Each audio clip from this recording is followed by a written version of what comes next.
Hello, I'm Dr. Gloria Horsley, president of the Open to Hope Foundation, and today I have the honor of talking to Ken Doka, and we're going to be talking about disenfranchised grief. Hi, Ken.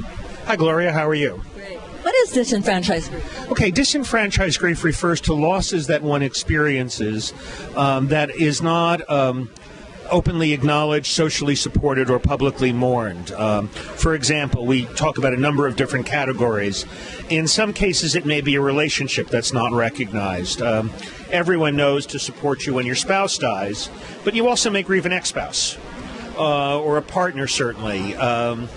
Or all kinds of other relationships in our life. We have lots of relationships in our life, and sometimes we're not even supported when a good friend dies. So society doesn't see that as the big issue that they do if it's a family member living together. Yeah, and it may just be involved with what we would consider the hierarchy of loss, what Tony Walter talks about as the hierarchy of loss. There are other situations where losses are unacknowledged, such as divorce or separation.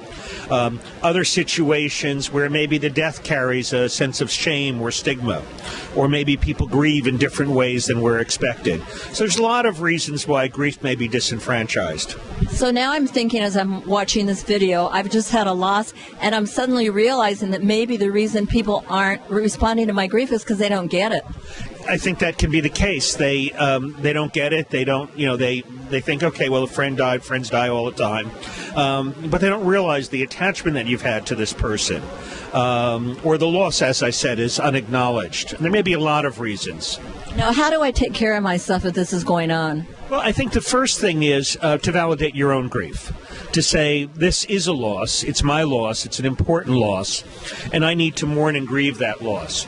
I think another thing we can do is sometimes, beyond validating our grief, find a way to acknowledge our loss, whether it's a small private ritual or maybe a ritual where we invite some other people.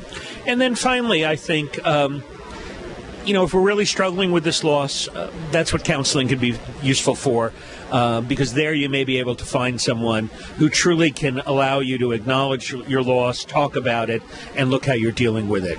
Thank you so much for talking about disenfranchised grief today. Thank you. And I'm your host, Dr. Gloria Horsley, president of the Open to Hope Foundation. Thanks for watching.